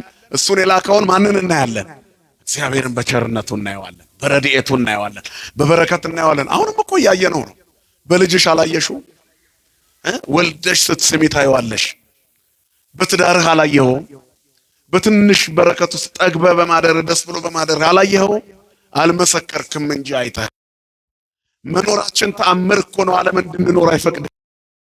ግን እግዚአብሔር ኑር ሆኖ ከዚህ የበለጠ ያሳየናል። ክብርና ምስጋና ለስሙ ይሁን። በሰው ከመታመን በማን መታመን ይሻላል? አይንህን ግለጥ። የኤልሳዕ ሎሌ እንዳያይ የከለከለው ምንድነው? ሰራው ለመንፈሳዊነት ነው። እንደነግጥ የጠባቂያችንን በረታ ነው። የሰሩብን ነው ይታወቃል። ቤተክርስቲያንን የሚሰድቡ ቅዱሳንን የሚያዋርዱ አንጀታችንን የሚልጡ ክፋት የሚናገሩ ሞልተዋል። በዚህ ሁሉ መካከል ቀጪው ማን አለ? እግዚአብሔር አለ። ስለዚህ አይኖቻችን ይባረክ። ሀበን የዳያ ተውት ሌላውን አይኖች ስጠን። አንተን እግዚአብሔርን ስለማየት እንሱ ቸርነቱን ስለማየት በምስጋና ስለመሞላት በችግር ውስጥ ቢሆንም ስለማመስገን ምንም እንኳን በለስ ባታፈራ በወይን አረግ ፍሬ ባይገኝ እርሻዎች መብልን ባይሰጡ ላሞች በረት ውስጥ ባይገኙ በጎችም በጋጥ ውስጥ ባይሆኑ እኔ ግን በማን ደስ ይለኛል አለ ነብዩ። ይለኛል ቢርበኝ ደስ ይለኛል ተመስገን እላለሁ። ባገኝም ተመስገን። አይኩትው ወለ እግዚአብሔር በእንተ ኩሉ ነው። ተፈስሑ በኩሉ ጊዜ ወጸልዩ ወትረ አይኩትው በእንተ ኩሉ ተሰሎንቄ 5:16 በሁሉ ጊዜ ደስ ይበላችሁ፣ ሳታቋርጡ ጸልዩ፣ በሁሉ አመስግኑ። በማጣትም አመስግኑ፣ በማግኘትም አመስግኑ። ርቧችሁም ጠግባችሁም አመስግኑ፣ ለብሳችሁም ተራቅቷችሁም አመስግኑ። ጎድሎባችሁ ይሆናል ግን አመስግኑ። ወፍኖ ተለሰይጣን አትሱ ልጆች አይናችንን ጨፈን እኮ አይናችንን ስጋ ከሸተትን ቆየን እኮ መንፈሳዊ ቆየን እኮ ተከዳድተናል እኮ የመጠላለፍ ወንድም ወንድሙን እየረገጠ ነው የሚያልፈው። የሱስም በማግኘት የሚሮጥ ሰው እኮ ነው ያለው። ማን ደስ ይለዋል? መምህር ጳውሎስ እያገለገለ ፍጻሜውን ያሳልፉለት። እነዚህ ሁሉ ሚዲያዎች አሉ አሁን እያስተላለፉለት ነው። ጥቂትም ቢሆን እንጀራ ያገኛሉ። እነዚህ ሁሉ እንጀራቸውን በዚህ ምስል በዚህ ስብከት አይደል? እግዚአብሔር ይባርክላቸው። ወንጌሉንም ያስተላልፉበታል። ነገ ወደቀ ቢባል ሞቱ ላይ ዜና ሰርተውበት እንደገና አዋርደውት ይሰሩበታል። እናንተን አይደለም ይቅርታ የሚጠብቃችሁ። ሰው ተሽጦ እንጀራ የሚበላበት ዘመን ላይ ነው ያለው። የታመመ ሰው ሞተ ብሎ ቪዲዮ ሰርተው ቪው የሚሰበስቡ ሰዎች አሉ። እግዚአብሔር ይማረው ብሎ ቢሰራ ብዙ ሰው አያየውም። እኛም የመርዶ ናፋቂዎች ስለሆንን የሚሰራው ፖስተር በጣም የጮኸ ነው። ከሌከሌን ገደለው ተገዳደሉ ሲባል ዘለን ጥልቅ በምንድነው? በማጭር ነው? በገጀራ ነው? በምንድነው የገደለው? አገዳደል እንደ አድቬንቸር ፊልም መጥፎ ለማየት እየተዘጋጀ አቤቱ የሰላም አምላክ እግዚአብሔር ሲባል አሜን ትላለህ። ለምን ውሸት? እስቲ ሞባይልህን ክፈተው። ሪኮመንድድ ፎር ዩ የሚልህ ቪዲዮ ምንህን ነው? ማዕመልህን ነው የሚነግርህ ወይ ዝሙቱን ነው የሚከፍትልህ? መጀመሪያ የሚታየው አመልህ ነው። ዩቲዩብ ፊት ለፊት ላይ ፍሮንት ላይ የሚለቅብህ ወይ የፖለቲካ ዜና ነው ወይ የግድያ ነው ወይ የዘረኝነት ሚዲያ ነው ምናምን። ቲክቶክንም ስትከፍተው ቀጥታ የሚያሳይ ሰርች ባሩ ላይ የሚያሳይ ማንነትህን ነው። የትኛው ላይ ነው? ከእግዚአብሔር ጋር ነው? ከሰይጣን ጋር? ከወንጌል ጋር ነው? ከወንጀል ጋር? ከዘረኝነት ጋር ነው? ከአንድነት ጋር? አይናችንን ይግለጥልን አቤቱ፣ ያዩ ዘንድ አይኖቹን ግለጥለት አለ። አቤት የጨፈነ ሰው በዝቷል። በዚህን ጊዜ ነገሮች ሁሉ ተበለሻሽተዋል። ሰው በሰው ላይ ተንከባሎ ለማደር የሚፈልግበት ጠልፎ ወንድሙን ገሎ በልቶ የሚያደር ከዛስ በሽተኛ ሆኖ የሚቀር ሰው የሰው ደም ጠጥቶ እንዴት ጤነኛ ይሆናል? በላይ የሰብም ቤታችን ባደርስለት ምን ይውጣው ነበረ? አልቆለት ነበር። እኛ ለውዳሴ ማርያምም አልተዳረግንም፣ ፍቅሯን አልቀመስንም፣ ጣዕሟን በልቦናችን ታሳድርብን ሲባል የለንም። ነውሩ ላይ ያለን። ኧረ እግዚአብሔር ይመልሰን ሁላችንን። ያዩ ዘንድ አይኖቹን ግለጥ አለው። መምህር ወዮ ምን እናደርጋለን? ኢትፍራስ መይበዝሁ እልሃለው ምስሌነ ምንሆሙ። ከኛ ጋር ያለው ከነርሱ ጋር ካሉት ይበልጣል። አቤቱ አይኖቹን ግለጥለት፣ የእምነት አይናችንን ይግለጥልን። ያልፋል እኮ ይሄ ጊዜ። አትጠላለፉ። ወንድም ወንድሙን አያሳድ። ክፉ ነገር ይቅር፣ የሰው ስም ማጥፋት ይቁም። ግድ የላችሁም። የወደቀውን አንሱት፣ መንገድ የጠፋበትን አሳዩት። ዛሬ የወደቀው ነገ እግዚአብሔር ያነሳዋል። ክርስቲያን የማይወድቅ አይደለም የማይጠፋ ነው። ቅዱስ ጳውሎስ ምንድነው ያለው? ቆሮንቶስ 6 ላይ ሁለተኛ ቆሮንቶስ እንወድቃለን እንጂ አንጠፋም። የሚጠብቀን ማን ስላለ? የማይተኛው ስላለ። ስለዚህ ይወድቃል። ሲወድቅ አትርገጡት፣ ወንድማችሁን ይነሳል። እመኒ ወደቁ ትነሳ ወእመኒ ወርኩ ስትልመት እግዚአብሔር ያበርልይተ። ብወድቅ እነሳለሁ፣ በጨለማ ብመላለስ እግዚአብሔር ያበራልኛል። የወደቁትን ያንሳልን መድኃኔዓለም። ስለዚህ አይኖቻችን ይገለጥ። ወንድሙ ማሳደድ ያቁም። የእግዚአብሔር ቸርነት ይገለጥ። መጠፋፋት ይቅር። የዘረኝነት ነገር ፖስት አታርጉ። ስለ አንድነት ጻፉ፣ ታገሱ። ሌላውንም ሃይማኖት አትንቀፉ። ጾማችን ሌሎች እንዲያጨው አንዳንድ ሚዲያዎች ላይ እናያለን። እነ ከሌ ሲጾሙ እንደዚህኛ መንግስት አይወርስ ክርስቲያን ራሱን የሚገስጽ ነው እንጂ እንደ እግር ኳስ የኔ ይበልጣል ብሎ የሚፎካከር አይደለም። እኔ ደካማ ነኝ ታላላቅ ታምር እንኳን ብትሰሩ የማንጠቅም ባሪያዎች ነን በሉ። የሚያስችላችሁ ከእናንተ ጋር የሚሰራ ማን ነው? ማድረግንም በጎ ማድረግንም መፈለግንም በእናንተ የሚሰራ ማን ነው ይላል መጽሐፍ። እግዚአብሔር ክብሩን ለእግዚአብሔር ስጡት። የእድገትን ክብር ለእግዚአብሔር ስጥ። አይንን ስትገልጥ ቸርነቱን ታያለህ። አሁን ያን ሁሉ ድል ካደረገ በኋላ ሎሌው እኛ አደረግን አላለም። እነዛን ሁሉ ምርኮኞች ይላል ኤልሳ አይኖቻቸውን አጥፋ አለ። ኤልሳ ሊይዙት የመጡት ሰዎች አይኖቻቸው ጠፉ። በእስራት ሰረገላ በሰማያውያን ፈረሰኞች በእሳታውያን መላእክት የታጠሩት ኤልሳ ነብዩና ሎሌው ሊገድሏቸው የመጡትን የሶርያ ሰራዊት ኤልሳን ፈልጋችሁ ነው የመጣችሁት አላቸው። ራሱ ኤልሳ አዎ ኑ ልምራችሁ ብሎ አይነ ስውር አድርጎ እየመራ ቤተ መንግስት ወሰዳቸው። እዛ ሲደርስ ንጉሱ ሰራዊቱን አስከበበና አቤቱ ጌታ ሆይ አለ ኤልሳ አይኖቻቸውን ግለጥ አለ። አይናቸው ሲገለጥ ቤተ መንግስት ግቢ ውስጥ ነው ያሉት። መሳሪያቸውን ጥለው ተማርከዋል። ታውረው ነበራ። ከዛ እናጥፋቸው አለ። ተው እግዚአብሔር የማረከልህን ቀርቶ አንተ እንኳን የማረከው አትግደል እንጀራ መግበህ ሸኘው አለ። መጽሐፍ ጠላት ቢራባ ብለው ቢጠማ አጠጣው። ያን ጊዜ በራሱ ላይ ምን ታደርጋለህ? የእሳት ፍም ትነሰንሳለህ አለ። ታቃጥለዋለህ ማለት መሰለህ? የሀፍረት ማቅ ታከናንበዋለህ። እገድልሃለሁ ብለህ በፍቅር ትገድለዋለህ። አንድ የሰንበት ትምህርት ቤት ወጣት ነበር። ይህን ታሪክ ተናግሬ ጨርሳለሁ። እግዚአብሔር ከሁላችን ጋር ይሁን። ትምህርት ቤት ያገለግላል፣ ቤተ መቅደስ ያስተናግዳል፣ መዝሙር ይዘምራል። ተራውን ጠብቆ በዓል ሲደርስ ጊዜውን ጠብቆ ደግሞ ይቆርባል። ግን ከጎኑ ያለው ጎረቤቱ ክርስቲያን ቢሆንም የዚህን ሰውዬ መንፈሳዊነት ስለሚቀናበት ሰይጣን አድሮበት ያሰቃየዋል። ሁሌ ክፉ ነገር ያደርግበታል። እግዚአብሔር ልቦና ሰጠው ይላል። መንፈሳዊ ቁመና ያለው ልጅ ነው። አንድ ቀን ሊቆርብ ነጭ ልብስ ለቆጣ ቢደፋበት ላይ ተበሳጨ። እገድልሃለሁ ብሎ በጥንካሬ ተናግሮ ተመልሶ ልብሱን ቀይሮ ሄዶ ስጋው ደሙ ተቀበለና መጣ። እንዴ እገድልሃለሁ ብሎ ቆረበ እንዴ እንዳትሉ፣ እሱን አይደለም እገድልሃለሁ ያለው። ማንን ነው ንገሩኝ? ዲያብሎስን ነው። ኦሆ በልዎ ለእግዚአብሔር ወእንብየ በልዎ ለሰይጣን ቀረበ በእግዚአብሔር ወይ ቀርበክ ሰይጣንንም ቢበሉት ያደረበትን ጋኔን ገሰጸው። እገድልሃለሁ አለው። አጠፋሃለሁ፣ በክርስቶስ መስቀል እገስጽሃለሁ፣ አስወግድሃለሁ ብሎት ሄደ። እንዴ ሊገለኝ ነው እንዴ ብሎ ሰውየው ሰጋ ይላል። ከተወሰኑ ቀናት በኋላ የዛ የክፉ ሰው ጎረቤት ልጅ መኪና ይገጨውና መኪናው ጥሎት ይሄዳል። ይሄ ሰንበት ተማሪ ድንገት የደረሰው እሱ ነው። ተሸክሞት ሮጦ ሆስፒታል ያደርሰውና ነፍሱን ያተርፍለታል። ልጁ ከነቃ በኋላ አባቱ ጋር ደውሎ በልና ልጅ የመኪና አደጋ ደርሶበት ሆስፒታል ነው ያለው አለው።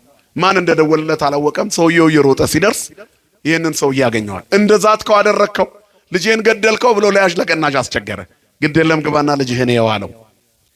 ሲገባ ይሄ ሰው እንዲያደረገ ብስጮህ አባዬ አትጮህ አለ ልጁ እያቃሰተ። እሱ ባይኖር ኖሮ ዛሬ ሞቼ ነበር፣ የገጨኝም አጠፋ፣ ፖሊሶች እየፈለጉት ነው። እሱ ግን ፍስፍስ አድርጎ አምጥቶ ገንዘብ ከፍሎ አስቸኳይ ኢመርጀንሲ ብሎ አሳክሞኝ ይኸው ተሽሎኝ ግሉኮሴም ሁሉም ነገር ወስጄ አሁን ደህና ነኝ አባዬ፣ ያዳነኝ እሱ ነው አለ። ውጪ ወጣና ወንድሜ አለው። አቤት ወዳጄ፣ እውነትም ገደልከኝ አለው ይባላል። በክፉ ነገር የሚመጣብንን ሰው ምናሸንፍበት መንገድ ቅድስና ነው። በቅድስና ክርስቶስ ያደረገው ይሄንን ነው። አይን ሲገለጥ የእምነት አይን የይቅርታ ሰው ትሆናለህ። የፍቅር አይናችን ሲገለጥ ጥላቻ ይወገዳል አይደል? የአንድነት አይን ሲገለጥ ዘረኝነት ይወገዳል። ጊዜ ያመጣው ነገር አባር ነው ሊያጫርሰን ነው። እኛም በሚዲያ እየተናከሰን ነው። አንዱ ሌላውን ዘር ያኛው ሌላውን ዘር የብሽሽቅ ዓለም ላይ እግዚአብሔር የሌለበት በሁሉም ነገር ተናክሰን ግን እኮ አብረን ነው። አሁን በታክሲ ብንሄድ እዚህ ውስጥ ታክሲ ሲሞላ ታዲያ አማራ ለብቻ ኦሮሞ ለብቻ ነው ንገሩኝ እስኪ። የአማራ ታክሲ ኦሮሞ ታክሲ የሚባል አለ? ንገሩኝ እስኪ። ለምን እንወሻሻለን? ገበያ ላይ የምንገዛው ካገኘነው ነው። እንናከሳለን። ሄደን እኮ ከሱቅ የምንገዛቸው ሰዎች እንደውም አብዛኛዎቹ የሸቀጣሸቀጥ ሱቅ ሰዎች የኛ ሰዎች አይደሉም። እነሱም ይሸጡልናል፣ እኛም እንገዛለን። በምድር ላይ በአንድነት የሚያኖሩ ነገሮች አሉ። አይሁድና ሳምራውያን አይተባበሩም ነበር። ነገር ግን ደቀ መዛሙርቱ ከሰማርያ ምግብ ሊገዙ ሄደው ነበር አይደል? የተዋበችው የሴኬም ሸለቆ ስር ጌታ ቁጭ አለ።